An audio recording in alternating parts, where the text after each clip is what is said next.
Hey, hey, good people. Welcome to Miss LeAnnya's Third Eye 13. Miss LeAnn is my also known as SAG after name. Yah is my Thursday born Akan day name. So LeAnnyaa is my adopted name, living in Ghana, West Africa. And this is where you'll get my third eye view on any number of things in or about 13 minutes. 13 being my favorite number. So again, welcome in. And in this segment, I am going to share my thoughts on all of these conversations around pronouns. I am just so over this whole thing. I taught school, although most of the students I taught were special needs. Because it was elementary, I taught foundational grammar. And so, because of it, I am just refusing to refer to one person as they. That is not ever, ever, ever going to happen. Not for the sake of what I learned and for the sake of what I taught. Because they is two or more people, places, or things. And I refuse to call one person they. And when I have conversations with friends about it, they know that I am on a campaign for none.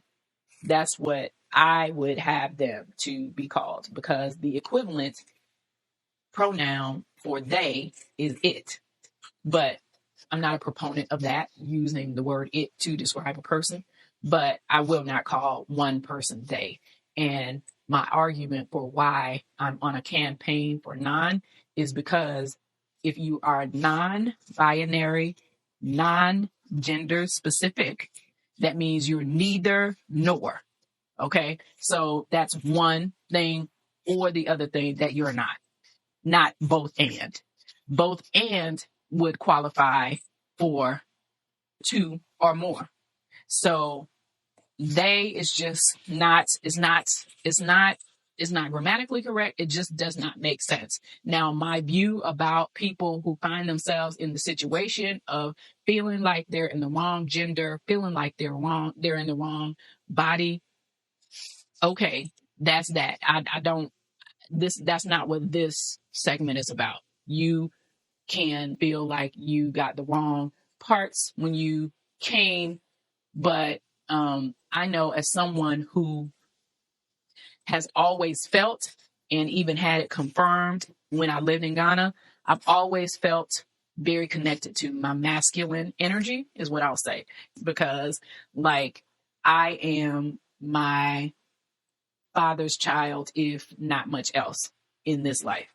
So I understand that. I understand having some level of incongruence in terms of who you are and how you may feel, how you may move, how you may process things.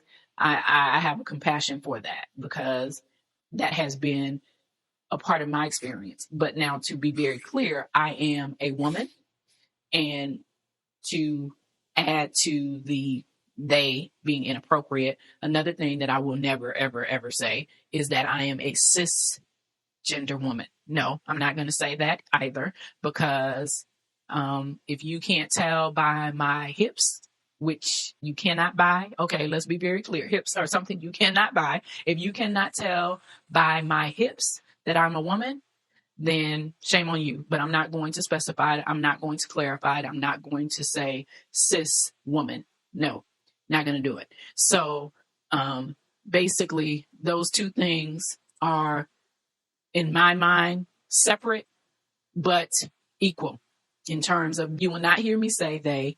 And having this conversation with my sister, basically what I have resolved is that if I am discussing a person, or if I am speaking to a person who is non-specific, I will only use their name, their proper name. There will be no pronouns, so as not to offend and call you he or she if you don't feel that way, if you don't identify that way. But I will not say they, and that is all, and that is it. Okay. So, and then the cisgender yeah, that's unnecessary to me. There's no need for that. So anyway, okay. So I needed to get this out because there's a lot in the news about a law that's coming up in Florida that is making it so that people cannot use a different gender other than the one that you were born with, the sex organs that you were born with.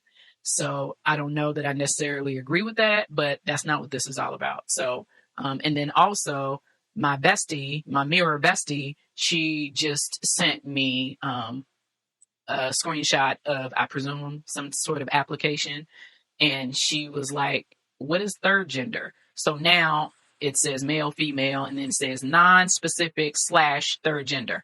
And as I responded to her, this is precisely my point for why it just does not make sense, period, point blank. So anyway, that's just something that I needed to get out. And God bless everyone who, we all have our struggles. We all have our rows to hoe and crosses to bear.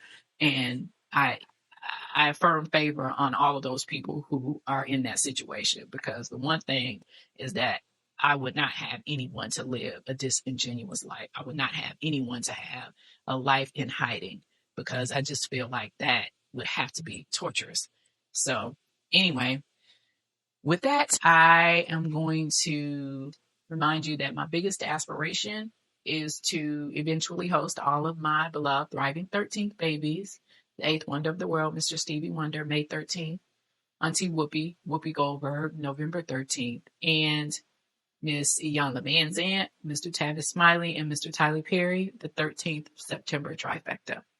And then I also have to add, my biggest professional aspiration is to join Team Cube Vision, run by my beloved, phenomenal 15th baby, Mr. O'Shea Jackson, better known as Ice Cube, born June 15th.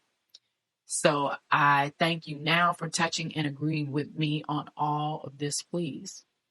And next time, I'm not sure what's coming, but please like the video and then follow so that you can keep posted.